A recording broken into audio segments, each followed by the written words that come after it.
Welcome to today's live webcast on business disruption. This is brought to us by the New South Wales Government's Business Connect program, and today's episode is on retail and going online. My name's Steve Waite. I'll be your host today. For those of you that don't know the Business Centre, we're a not-for-profit organisation with a 35-year history of helping small businesses. Now, at any time, disruption in our economy, in our society, and in our personal lives, there's a normal impact of this on us as humans. But perhaps the stress of it and from the effect of it and the change and the disorder, it does cause upheaval in our lives.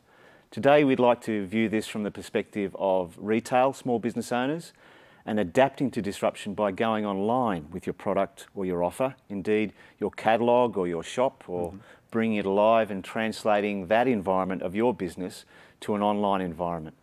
Our guest today is Marc Charrette. Welcome, Marc. Thank you. Marc shared with us prior to our discussion today, we had a little bit of a conversation beforehand, and he shared some really interesting statistics with me. One from a survey by Search Engine Land, which indicated 72% of consumers trust online reviews as much as personal recommendations. So positive customer reviews may be the single most effective marketing that you can do for your business, but how do you do it? And Marc's going to help us with a conversation around that today. So Marc, hopefully people will leave today with practical steps of how to get their customers spreading the good word about their business on sites that matter, and how you can use technology and online platforms and tools, including some really interesting ways to augment reality now, which are highly accessible, even to small businesses, to tactfully remind customers of feedback and guide them through online review, and when they do put themselves out there, they will get reviewed, and you see that often as an opportunity, positive or negative, to engage with customers and tell your authentic story. So a little bit about Marc. Marc's based on the Central Coast of New South Wales. Marc is a Google Trusted Photographer and a Google My Business Specialist. To qualify as a Google Trusted Photographer, you must have provided at least 50 360-degree images. It's not just for anyone though, who has achieved that status. It's much more than that. Now, Marc helps businesses get found on Google by optimising their single most important business directory listing for all locations-based businesses. Google My Business, as a Google Trusted Photographer, Marc has created many of these 360-degree virtual tours, which we'll touch on today, for local businesses, acting, as Marc likes to say, as the little orange peg man on Google Street Views, inside your business. With over 2,500 virtual tour photos published and over 8.5 million 360-degree photo views, all of which are published on Google's network of Google My Business listings, Marc knows how much the impact of these photos have on Google Maps, Google Street View, Google Earth, and of course Google search results and social media platforms. Marc is expert in helping small businesses optimising their Google My Business profile and helping small businesses clean up old and incorrect duplicate, missing or online directory listings, Facebook, Yellow Pages, etc., and local directories, and also in helping businesses improve their online marketability and reputation through showcasing reviews on websites and social media feeds, simplifying this process of reviews and providing tools to easily request for more reviews for past clients, and reporting back and what you're doing and how you're performing in regards to your NPS, which I wasn't anywhere aware of until I needed to be aware of, which is your Net Promoter Score. Many of you would be aware of what that is, but a definition we'd like to share for those uninitiated is that it's adopted by more than 2/3 of the Fortune 1000 companies, and it talks about defining customers as detractors and promoters, and how your product measures up on loyalty. That's right. And you can question a customer with something like, how likely is it you would recommend us, our product, to your friends or your family? That's really what you're trying to get in getting a score within there. That's right. Okay. So to introduce Marc, thank you so much for your time. We really appreciate all of the preparation that our guests do for this and for sharing their insights. So that's what you're here to do. But the first question we ask everyone is, how has this whole show been for you, this COVID disruption situation? What is it like for you and your business and your impact? It actually has been disruptive, in fact, because a lot of my clients typically have been people who've been in, whether they be retailers, spas, salons,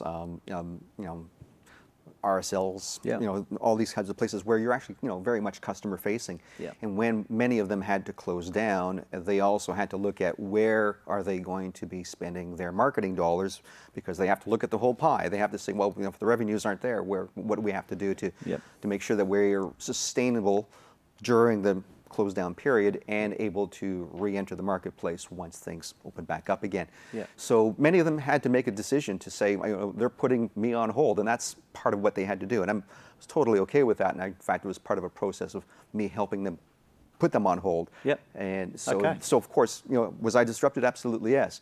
And so I have a lot of empathy for them, having also been a retailer myself for many years prior to doing what I do now. So I know what it's like. It's a very difficult thing. You don't want to be doing that. And if you're a smart retailer, you know that the last thing you want to do is stop your marketing. But you do what you have to do. So you tried to get a little bit ahead of it. You knew that you probably have to be released in regards to, you know, providing services at this time, and you made adjustments to your business with that in mind. One of the things we spoke about also, and it's something we've spoken about with other guests, is this. It's not a time to be pitching to people. It's a time for compassion. It's a time for understanding in your way that you market and you. Absolutely. You know, and one of the things that happens an awful lot now is that you're going to see businesses trying to work out whether or not they should be saying, you know, buy now and trying to get that message of selling, or should they just shut down completely, or what else could they possibly do? And the most compassionate thing and the most appropriate thing to be doing is to be thinking in terms of the long game. Really think about the fact that eventually there will be adjustments. There will be whatever we want to call it, a new normal or whatever that term will be. We need to think about, at the end of this all, how will we be perceived as a business? You know, if you're a retailer, how will you be perceived by your past clients, who are typically going to be the most loyal, and you want to be able to re-invite them back in? And how are they actually spread the word about how you behaved in that way? So that's where your reputation building comes back into that fold. Okay. All right, I'd like to move towards our questions now, and I think I might have got these a little bit out of order, but that's okay. I'd like to look at what are the greatest challenges facing small businesses right now, in your view, being online, and while we're caught in the eye of this storm. So this is where you work, this is where you help businesses get themselves online, get them understood online, get their story online. So for you, what are the greatest challenges you think facing businesses, because many businesses that may not have been online are now going to consider or are forced to go online? So what do you think are the challenges in the storm of this thing? I think the biggest challenge for them is just knowing what the gap is. They actually often don't know how much they need to shift, where they can shift. So doing a bit of a needs analysis or a gap analysis of that business is really an important thing to be doing, because that would be the first place where you'll get a sense of how well or how ready are you? Because there actually are some businesses out there that are far more ready than they realize, and simply need some form of a tool to help them assess where they stand. Tell me more about that. What do you mean? Yeah, so doing a gap analysis usually comes in the form of multiple parts, but obviously I'll speak to the areas that I specialize in, and obviously I often refer people to other specialists for those other parts. But when it comes to the online gap analysis, I look at where are you being found, how are you being found by new clients, and we tend to just use Google. That's the default. Google's become a verb to us, hasn't it? It's just one of those things we get Googled. How about if you Google that, right? And with that in mind, you have to think, well, where does Google get its data? How does it actually build its information to ensure that it's serving up the most correct and accurate and useful search results? And it gets it from your website, from your Google My Business listing, which we'll talk about a little bit later on, which is their own asset, along with any other place that you may be found online. That's how it basically will surface you in a search. And those other places are all of the other directory listings that are both dating back and converted over to online, such as Yellow Pages. But there's other directories we sometimes forget about, and those are the ones that, like, for example, are you listed on your Chamber of Commerce? Are you listed on a local shopping network of some type?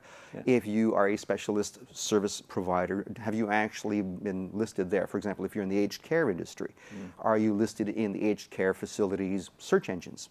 So those are the things that basically Google will do, is search that stuff out to make sure that it's making sure that it's serving up the right result. Okay, so when people are at this point now, they may have just rested on the fact that people will come and see them almost in an unplanned fashion.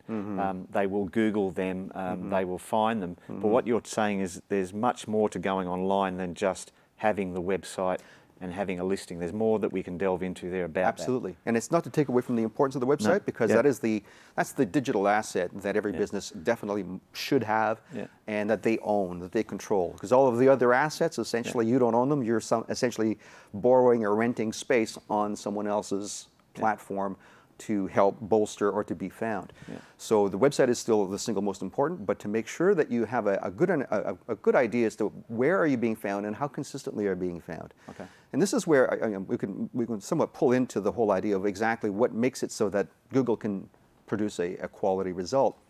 And in a business listing, it goes back to the same thing that what Yellow Pages or any other directory listing uses, and it starts back to the days of print, which was your name, your address, and your phone number. The three single most important things of how people can find you so that they can do business with you. Now we add to that, because we're dealing with the online world, of website, which is another major piece of data. But those pieces of data, as long as they are absolutely consistent across as many platforms as possible, the more likely that Google can actually serve up that correct result. What I find in a lot of cases when we do one of these gap analysis is we find that a business may actually have a duplicate listing. They may have, for example, relocated from an industrial park to a more retail environment as they grew their retail operations. So that's often how they start off. They're selling out of the garage, essentially, and then they move into a proper retail space. What if they didn't actually relocate their Google My Business pin and their directory listings, or forgot to change some of those listings? They may still have some listings left over at the other location, which means that if someone was using that listing directly, they'd be going to the wrong place. So these are assets that these are digital assets. Yeah, exactly. Okay, so we're going to take a deeper dive into that. We also spoke, as we go towards that deeper dive, we spoke about the example of the shoe salesman, that I'm going to put my business online, so I haven't had it online in this way. I'm now selling online. Do you want to tell us, set that up for us? Yeah, sure. Like when I look at the shoe store industry as one of the best examples, because if anyone who's been in retail knows how hard it is to sell shoes, right? You have to think then about how much can we learn from those challenges, and how do we apply that? Because if last time you went and bought a pair of shoes, or I bought a pair of shoes, you probably had someone help you select the shoes. They may even helped you fit the shoes on you, right? So now, what are we going to do when it comes to that? How do we message those changes, right? So those kinds of environments really have to learn how to adapt. So it's good to be found, once you've actually been found, but then how do you interact? How do you communicate effectively the way in which you're going to do business once the client has walked through the front door? And that's really the challenge that I think most people have to think about, is how do they get that message across clearly? And this is where many businesses are now, where they've kind of been forced to do this. And it's actually translating what they do in a business that represents how they do business, what they sell, how they sell it, into an online environment. So going online isn't just about a listing and a functional sales mechanism, is it? It's more than that. It starts with the listing, but then as soon, the whole idea behind that listing was to get them into the front door and to do business with you in some way, shape, or form, whether it be digitally or otherwise. So that next step is a really important one. We have to think about how do we actually engage with our clients in a more effective manner. And that's where a lot of people are starting to fall down. They're really getting confused. They don't know what to do. Recently had a conversation with a business friend of mine, and she's an analyst, and she was telling a story about how her daughter works in a clothing store, and what happens with clothing. People want to touch it and feel it. It's clothing. I mean, that's how you actually decide. So how do you go from that to saying, do I have to put the dress in the box so that we can clean it afterwards? Like, how does that all work? So there's a lot of rethinking that needs to take place.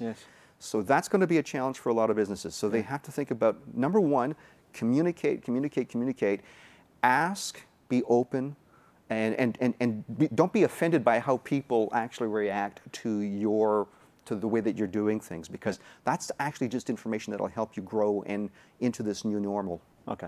All right, so we're going to take a much greater dive into that about visual representation, about tools that we can use. We've also got some live questions coming through as well. So do you mind if we just a couple of those as we go? Sure. I've just got one here from Dave. Dave asked, I have a product that could be sold overseas. Do you have any tips, especially with translating my website into other languages? I'm probably not the best person to suggest with that. I can say that in a lot of cases, most websites get translated by Google to a greater degree. So before you go down the path of spending a huge amount of money on having, what you want to do is test how well your current website translates to another language first. Yes. There may already be some native artificial intelligence running on the back end of Google that may look after that. So, but the best thing to do really is to talk to your web developer about that, because it most likely will have to do with the way that the site is actually built and simplifying the language so that it is easily translatable. Yeah, okay. I've got another one here. Patricia asks, in retail space, paying for SEO seems like an endless money pit. Do you have any tips on how an online clothing retail business can cut through and get more visibility on Google as a search engine without paying big dollars? It's actually quite simple to answer that one, because and I say simple in that we have to first remember, what does the term SEO mean? We have to get into that, because that's actually a term that we haven't brought up yet. And SEO means search engine optimization. And it means essentially how to help grow the visibility of your website. And there's a difference between SEO and SEM. SEM is search engine marketing, which is where you get paid ads. There's a difference between the two. I tend to work in the SEO space, which therefore I can more answer to that. Number one, make sure that you do a great job of optimizing your Google My Business page. That's critical, all right? And also take the time to seriously look at how you've structured your website so that, that basically people can find what they're looking for easily. And that really comes down to doing a proper audit, usually with your web developer and an SEO specialist. Well, that takes us to our question, where we're going to go a little bit more into the detail. So if we can dwell on this detail a little now, so what should retail businesses do now, and what would you suggest that they do? And I know that you speak about this audit, and you speak about online gap analysis and priorities and ranking searches and getting through to Google, Womo, Yellow Pages, Trustpilot, TrustRadius. Can we jump into some of this? Sure, yeah. So one of the things to remember about the way that directory listings essentially work is that they want a reason for people to go back to their directory listings, because every one of them is a business, right? Yellow Pages is a business. What do is they also happen to house the review or reputation platforms also that you can leave reviews on, and that's a way to keep people engaged on their platform as a consumer. So what we want to remember is that we want to make sure that we have control over those directory listings, so that if someone, for example, and this is something that happens surprisingly often still today, is that someone will want to give a positive review, or it could be even a negative review, to a business that they've done business with, and they may not have a Google account. Well, you can't actually leave a review about a business on Google if you don't already have a Gmail or Google account. You must already have one. So where are they going to go if they don't have a Google account? Well, it's wherever else you happen to be able to have them be redirected to. There are some directories that require you to have an account, like Google, or Facebook is another one. But then word of mouth online is an example of an organization that does not require you to have an account to leave a review. The other place, obviously, would be if you actually collect those reviews directly within your business directly. So keeping in mind that these directory listing platforms are actually really an important part of the life cycle, or the locations where people can communicate back with you. But the thing is if they're communicating with you by leaving a review, you got to make sure you can actually respond back to that review, right? Because imagine if somebody says thank you, normally we say you're welcome. Well, if you can't say you're welcome because you don't have control over that platform, then it's kind of it's an incomplete conversation, and it's social to boot, which is even worse. So if you are going online, then you need to go online and manage that, so that you address a poor review. That's right. So tell me, how do you help people with that? With regards to, and this is an interesting perspective about people. I often get requests to help people deal with a bad review, and I have clients that sometimes for no fault of their own, and sometimes it is something internal within their business that where the review might have been slightly deserving. they want to be able to figure out how do they respond to that. The normal response for most people, because they are very proud of their businesses, is they take it personally. Yeah. And that's essentially the wrong way to behave when it comes to responding to a review. The correct way to respond to reviews is always, especially if it's a negative one, to think not so much about the person who's leaving the bad review trying to go into battle with them socially, because that's just not a right thing to do. It's more think about all the people who are going to be reading your response so that they understand how you handle challenging situations.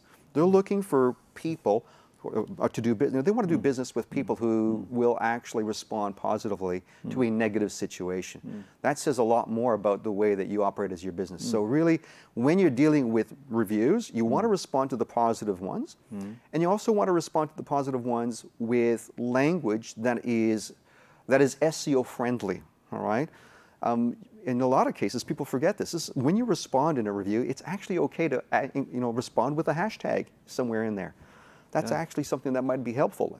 To what degree? Of course, it depends on the hashtag. An example of that? For example, let's say that someone's selling a particular brand of shoes. We'll use Nike as an example because they're highly well regarded. And it was a shoe store, and somebody bought a pair of shoes, and somebody says they really love the shoes. The salesperson was very nice to them, good experience. If the owner of the business wants to respond to that, they may want to put in saying, thank you for dropping in last week and picking up those Nike runners, and put Nike runners as being a hashtag. That actually gives a little bit extra, fodder from a search perspective. So, yeah. So, but also the other thing too you'll notice is that you want to respond to those people communicating with them. It's a conversation. So when you help people, for example, with regards to some of their online presence and managing reputation, or when you talk about analysis, a gap analysis, say I've got this small business, I'm going to bring Mark in to help me because I've got an issue. How do you go about auditing out there how I'm being perceived out there? How do you go about finding out about where I might be misrepresented or I need to address that? What do you do? Well, there are digital tools that I use within my business that what we do is we simply put in your business details, which is your name, address, phone number, website, any other details that I can into essentially a specialized search system. And what it does is it basically scrapes the internet, looks for any existence of that name, pulls it back up in a report, and then we can you and I together, as as we're studying this, say, is this your business? Is this your business? Yes. Okay. Tick. Okay. Is this your business? Yeah. Oh, and the name is spelled incorrectly. All right. That's something we're going to need to address and go back and sign into that platform and change the name of the spelling. You might have a situation where, for example, you've had a business name that changed because you were let's say, based on the Central Coast, now you've moved to Newcastle. And maybe part of your business name was, in fact, the location, which is a legitimate thing to do in some circumstances. If that were the case, you'd want to make that change, because otherwise what happens is people still think, your business name is in the Central Coast. My goodness, you're in the wrong place. So it's about going through and looking for any of those errors, looking for also possible duplicates where you might have had a staff member say, I'll take care of this for you, and they put a whole bunch of directory listings in for you and you didn't even know, and you may have already had them, or they may have been populated by an SEO company that you had hired in the past. So now is a good time to do some review, some stock taking on your online presence. Exactly. Okay, another thing you speak about with this area is looking at website and to gain ranking, and you speak about page load speed, text, images, video content, optimized, etc. Tell us a bit about that. When it comes to that, the reporting that I tend to do is more, because I'm not actually a website SEO specialist, but what I do is I actually, out of this reporting tool that we use, is something that you can basically hand back to your web developers so that they can look at what are some of the things about your website that you could do to improve. And there are some very simple key things, like just checking how fast it loads. There's proof to be said that if your website takes any longer than 4 seconds to load, there's a much larger likelihood that people will just give up and go to the next website. Okay, so that's a simple thing that people can do now. Yeah, right exactly. Now, review just their check, business. and you could actually check your page speed with tools directly from Google. You can even do this yourself. Okay. Other things to look for is look at this, and what makes a page load fast or small is, are your photos sized such that they will load quickly? And it's a simple thing to do, but people will sometimes take a photo with their mobile phone, and they've got these really fancy phones that take high-resolution photos, and they just load them on their website. And if you do not actually take the time to resize it or to downsize it so that it loads quickly, it can make your whole website slow down. So give us what does that mean? What it means basically is that it actually has an impact in how well Google will rank that business, because if the site actually is slow, it says probably not going to be a positive experience to the end user, so we won't rank it as highly as the sites that do load quickly. So it's a direct impact. So taking a photo and having a higher resolution, there's plenty, again, free tools you can get on the internet. I use a couple of free tools, but I tend to use the Adobe Lightroom and Photoshop and those types of programs to do this with. As a photographer, you'd think you'd use more commercial tools, but to downsize the image as small as I can, still keep it looking great, but make sure that it doesn't get in the way of page speed loading. Wow. Okay.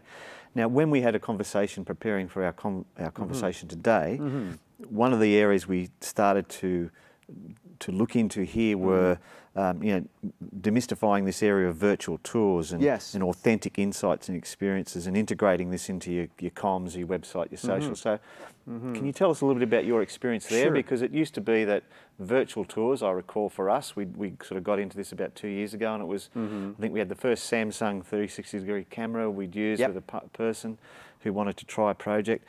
It wasn't as accessible, and then not long after that it was on phones and so on. So tell us a bit about your experience there in helping small businesses go online in a more virtual, AI-driven way. Yeah, it's interesting because you see, a lot of people don't realize that the world's largest virtual reality experience is Google Street View.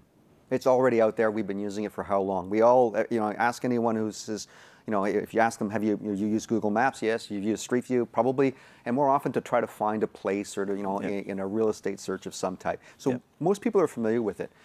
But they don't necessarily think about it as a virtual tour photography. But it's in fact exactly what it is. Okay. And what happened in terms of its popularity is that Google had an aha moment along the way, going back to 2010, 2011, 2012, around that time, where they thought, geez, wouldn't it be cool if we expanded the Google Street View virtual tour experience into businesses? Okay. And at the time, actually, the interesting story behind that is I was actually a retailer back then in Leichhardt in Sydney. And I had this young lady who was a contractor through Google who walked in with a camera and said, I'm here to do a virtual tour for you. And I went, what? I had no idea what she was talking about. Like most people, with you, it would have been a very new idea. When she explained to me what she was doing and why they were doing it, I realized that this was an opportunity to be able to showcase the business in a better light. So I asked her if I could have a few days to spruce up the place, make it look better, and have her come back. And that's exactly what we did. And the aha moment for me, and this is the conversation that I had a few years later about this, is why are virtual tours so powerful, is unlike photography or unlike video, usually what happens is when you show photos on a website or you show a video on a website or YouTube, whatever the case might be, the person who's creating the content is the director, right? You as the business are deciding where's the panning going to be or what's the shot. Even the sequence, you'll see this, then you'll see that. Exactly. Or I can't go further there because I'm only letting you go there. The difference with virtual tours is you're actually giving the power of director back to the viewer. Wow, okay. That's a real mind twister for most people, right? They really have to rethink how does this work? And why is this a benefit? Because sometimes people think, well, I don't really want to give away the power to my viewers, but that's where people really want to be. You want to help them engage with you even more. Can we talk about that a little bit more? Sure. Because when we were discussing this, you gave me some really interesting insights about that, and maybe you could call in a couple of examples. But one of the things I remember before we launch into this part of the conversation, you said was people sometimes think they don't, owners of businesses that you've worked with, they don't have people in it. But you've said, no, you need to represent the experience of being in your business. So tell us maybe an example. Sure. Yeah, absolutely. When Google first launched the Street View program, one of the things that they were with good reason, very cautious about is privacy. One of the things that I continue to do every time that I shoot a virtual tour is if there are going to be cars, I always blur license plates. Okay. Just to be sure to make sure that from a privacy perspective, I'm always being respectful of that because these people did not ask to be in this imagery, right?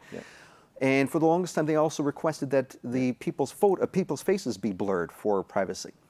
The thing about that, though, is that a lot of people were saying, well, yeah, but it takes away from the experience of, you know, what does it feel like to actually come into my shop, come into my store? Yeah. And I completely agree with that. And eventually Google did relax the rules and allow the opportunity for businesses to, with model release forms, with, you know, doing it properly, allow for people's image as they are, unblurred, to be in the imagery.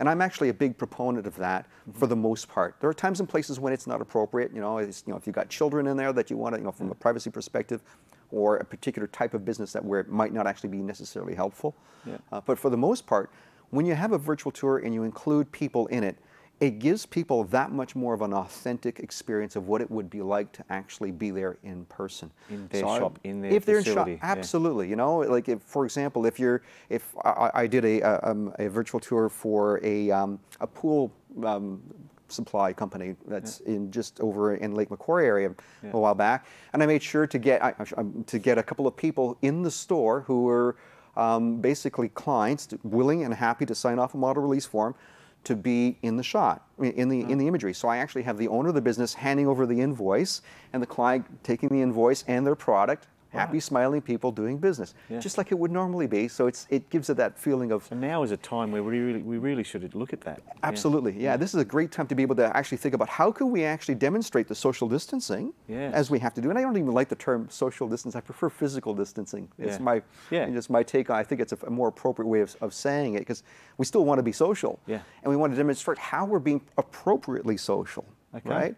So think of the physical distancing in the imagery, show it, so we've got some more questions, but I just want to, one little other question in there. So how long does it take, for example, for a person to get, I'm a retailer, I want to get that message out quickly on my website through my socials. How long does it take from someone like you coming in, producing this piece, and then having it in a format where they can then, how does that work? Normally, it's pretty quick. Right now, because Google has a lot of people working from home, the approval process for virtual tours, because they still go through an approval process. Okay. So when I actually publish all the imagery, it can actually still be looked at by their staff and go, no, not quite right. Okay. Pull it down. They're looking for that.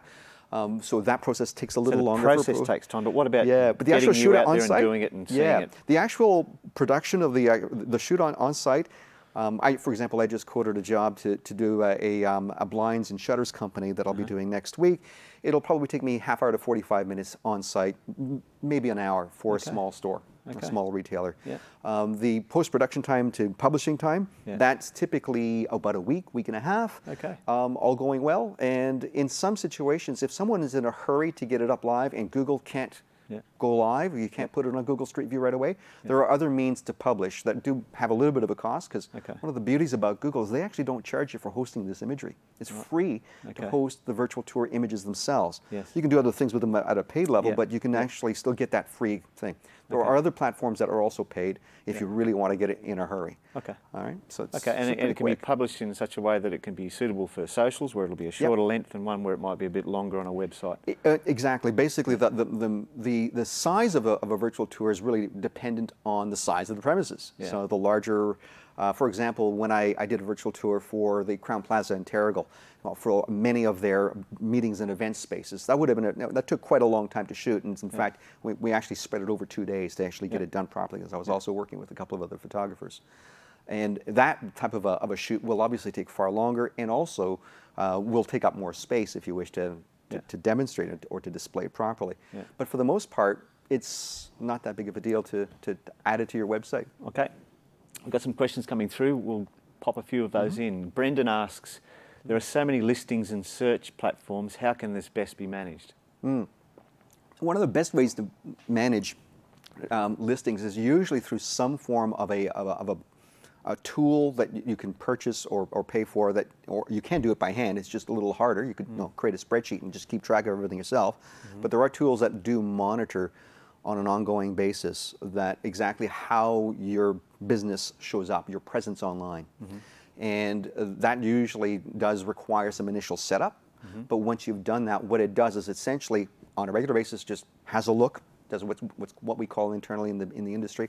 It does a scrape. It scrapes through the internet and looks for how you show up online and see if there's been any changes. Not to endorse one, but is there one that or anything you could suggest? The ones I actually have one called Review Requester, which is Review Requester. Exactly. Yeah. Okay. Yeah. All right. Jerry asks, how do you pick a website platform when you don't know anything about the topic? What should I look for in a good online shop platform? Yeah, there's so many different options out there. I would tend to think first, I would look at what are your competitors doing. Okay. All right. Because chances are you'll find that many of them, and one of the easiest ways to look at it is don't just look at competitors that are real local competition. It's not that expensive to send an email or just to communicate with someone who would be similar to your business but in another market area. I would definitely do that. There's the likes of Shopify. There's plugins for WordPress called WooCommerce that will do these things. So there's a lot of tools out there. Even if you're a small shop, there's some of the self-building websites even have the capacity to have a small shop built into it. All right. I noticed we've got a question here in regard to Facebook. I noticed Zuckerberg announced that Facebook are going to provide an online shop facility for small businesses. Yeah, I'm not that familiar with what they're doing. I'm not a Facebook expert. Cool. Yep. All right. Yep. So Don asks, I have a sportswear retail store. I get a lot of people visiting my website and Facebook business page, but very few sales. I'm not an expert, and my web designer can't help. What should I do? Interesting. Well, the first thing I would be doing is to start with an audit. Start to find out exactly how well you're doing, how well you're ranking, so that you can then figure out what gaps are you probably not filling. Okay, we're going on to that next. Exactly. So we'll hold that question for Don. Cheryl asks, do you have photo editing software tool you would recommend, which is free or cheap, or one that you prefer? There's quite a few, actually. One of the things that probably, if there's an opportunity for sending links out, and we can pop this in afterwards. After this, we will. Yeah, there's a number of great tools that are available. It's probably easier if I actually list several of them as opposed to trying to name them out, but there's a number of them that are free that are quite simple to use. Okay, now we're going to have a look now at opportunity for retail SMEs right now in the current crisis, and we've been speaking a little bit during this about the Google My Business listing and it being an optimizer and that it's free. Can you take us through what that is and how it works? So I don't know anything about it. How can we help people? Yeah, absolutely. Well, the first thing we have to think about with Google My Business and what it actually is it's the single most important directory listing a business can possibly have. Yeah.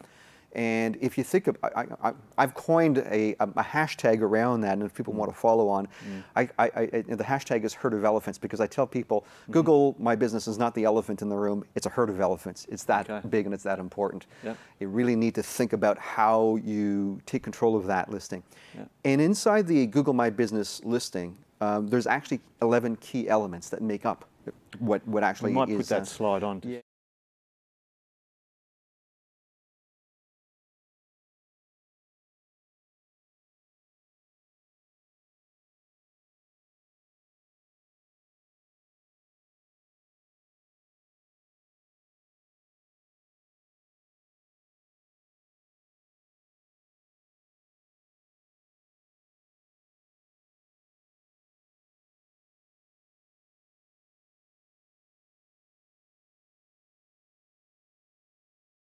What happens in that space, and you can't benefit from all of the tools that are built into it. That's step number one. Yep. Okay. Yep. Once you've claimed it, and I'll throw in a little caveat, because it's one of those things, because I know people are going to go out there and say they're going to go claim it. If you claim it, you're most likely going to end up having, and the place you go to claim it, by the way, is business.google.com. That's just go to that site, make sure that you actually... Business.google.com. Yep. Okay. When you claim it, the first thing you do is simply just request the postcard or the phone call verification process, whichever one Google provides to you. If you get the phone call, if you're lucky, it'll happen instantly. It'll be very quickly. Not everybody gets that opportunity. It tends to happen with businesses that have already been established for a long period of time. If it's a postcard, it'll probably take 2 to 3 weeks for that postcard to come in. I'm urging people to not make any changes to their Google My Business listing after they've put in that request for the postcard. Because if you make a change, what you're going to do is trigger the requirement for Google to send you a new postcard. Okay. You're just creating a problem for yourself, okay? So step one is Claim, wait for the postcard. Yeah. Once you get the postcard, it'll have a little 6-digit code that you go back to the business.google.com site and go to your Google My Business listing, put in the code so it's verified. Now you have control. Right. All right. Once you've got control, then you can start to essentially think about how you're going to optimize that listing. Okay. All right. Yeah. So that's where we get into saying, well, what does that mean? What does optimizing Google My Business mean? Essentially, what it means is increasing the amount of information inside that platform, which is Google. Let's never forget that it is who we are talking about, the elephant in the room. Give them as much information about your business as you possibly can that would help it surface you as accurately in a search as possible. Okay. So the diagram that we've got up is all the elements that we need to refine and get right. And as we said, no better time than now. Absolutely. So it's things like you've mentioned, geographical areas, you can put up to 20. That's right. It's got products and services you offer, year of business formation, business description, set up your sharing your short code for both GMB and reviews. GMB. That's right. Yeah, GMB for short for Google My Business. Yeah. Yeah, they actually allow you to create a short name version of your Google My Business listing now.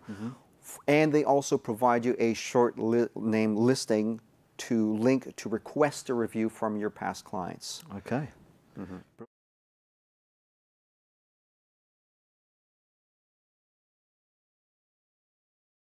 Now is the time to get photos up of your business and upload them, products you sell, exterior views of the business, inside, customers transacting, short videos. This is the time to do that. Exactly. In fact, one of the things that you'll find once you've actually claimed your Google My Business listing and this is particularly important for retailers or a premises-based business, is if you look at the top of the Photos tab inside the Google My Business listing, it'll actually show you the categories of which photos they're looking for.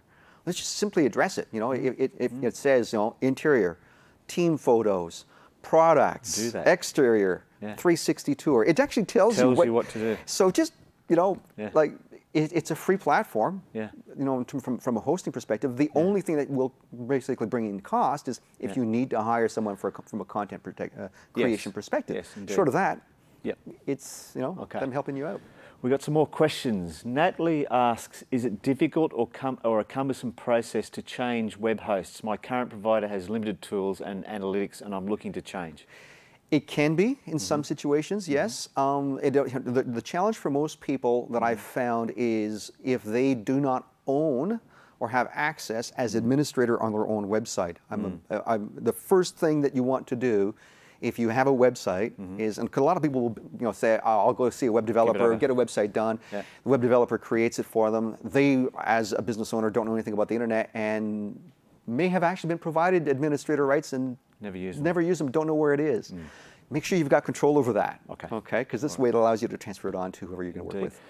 Another question here, quite specific one from Wendy. How do I get rid of bad reviews? I think we've spoken to that. Yeah, we have. And in fact, actually, I can probably speak a little bit more because I prefer to think not so much about getting rid of bad reviews. We have to think about two factors, because it's a really important thing. If the reviews are not truly offensive, inciting violence or anything that would be a real major breach of any kind, Google will not simply just remove those reviews because it doesn't know as an organization whether or not they're still authentic, if they're still a bad experience. So the only real solution to authentic, so to speak, bad reviews is to, as I say, bury them with good reviews by having a business that's worthy of getting those good reviews. And ask your past clients to get more reviews. Okay. All right, Chad asks, I've been trying to take ownership of my Google business listing with no luck. Tried to contact Google and had no luck. What can I do? Probably the easiest thing is to speak to someone who does what I do, and whether you've got someone in your area, basically, anyone who's a local SEO specialist, and there's a difference between an SEO specialist and a local SEO specialist. So what you want to be looking for is someone who deals with local SEO because they tend to know more about Google My Business. And often a lot of the Google Trusted Photographers are a good resource because they deal with this. I tend to look for those trusted photographers who've been doing it for 3, 4, 5 years because they'll have more experience in it. Okay, we've got one more question, then we might get to you giving us your top 5 tips. We'll look at that, and then we'll take offline other stuff that we haven't covered, and any extras. So Brendan asks, businesses have so many things to do. How important is Google My Business for my business? To me, it's one of those things, especially if you're a retailer, I would put it in a top priority. You may think of your Facebook as being a top priority, and I never to take away from Facebook or Instagram. These things are incredibly important too. Because if you think about what does social media do, is essentially it's having a conversation amongst friends, right? Okay, but that's all of the marketing, the long tail strategy. But when someone's ready to make a buying decision, what are they going to do? They may or may not ask a friend. They may, and that's fine, and they may do business, but how are they going to find your phone number? How are they going to engage with you? Google's that one place where you really want to make sure that you've optimized that listing. Okay. All right, we're getting towards the end of our time together, Mark. I'd like to see if you could just step us through what you think your 5 tips would be about retail businesses going online during disruption, whatever that be, bushfires, floods, drought, COVID-19. Number 1, communicate, and communicate compassionately. And it's about understanding that people will be frustrated. They're not going to be. This is not a joyous form of communication. So you have to be reasonably factual and compassionate in your tone, and don't be out there just trying to sell, because that's the last thing that people want to be. They realize that you're going to want to be doing business. They already know that. You don't need to tell them that. Okay. Number 2 is really that of when you actually go through that process, then think about how can I make sure that when people are actually looking for me and finding me, that data is consistent. All right. Make sure that you're actually getting found. The next is to make sure that what they see once they found you has a nice, clean, consistent, and accurate and authentic look. All right? And then from there, it's about making sure that you then build on that. Once you've done business with people who come, make sure that you ask for reviews. Ask people to give you testimonials. Don't be fearful of that, because that's some of the most important third-party support you'll ever possibly get. And then lastly, it's rinse and repeat. It's really all about doing that over and over again. Make sure that you keep that wheel going. And keeping in mind that things are going to change in the world of technology and online marketing and local SEO. It's a moving target all the time. So I'm a big fan of saying, whatever I tell you right now, check to make sure that it's still legitimate in 2 to 3 months from now, because it might have shifted some. So, we have to be aware of that. Okay, well, we're going to get some links and some references for you that we can share after this, and we can put up on the YouTube clip for this webcast, so it can sit there and people can gather that. So thank you very much, Mark. Thank you for having me, Steve. All right, it's time to wrap up this webcast. First, I'd very much like to thank Marc Charrette. If you'd like to contact Mark, reach out to us at the Business Centre and we'll forward on your details. If you want a business advisory session subsidised by the New South Wales Government under the Business Connect program, or you want a copy of how to operate your business in a safe way, we've got a template we can share. Contact us at the Business Centre, or Google the Business Centre, Google New South Wales Government Business Connect program. All of our episodes, including this one, will go up onto our Business Centre YouTube channel, so they can be easily found thereafter, and we've got some bonus extras in there. So we'll do one of those today with Mark. I'd also like to thank once again Jono and Tom and the boys from Fordtronic, who provide the webcast expertise and technology behind these webcasts, and have been our AV partners over a whole range of projects, both before COVID, during, and we trust them after. If you'd like to talk with them about implementing webcasting as part of your business continuity, get in touch with us, or you'd like to talk to us about using our little studio here that we now have, contact us as well and reach out to us. Thank you so much for joining us again, and we'll see you in our next webcast. Thank you.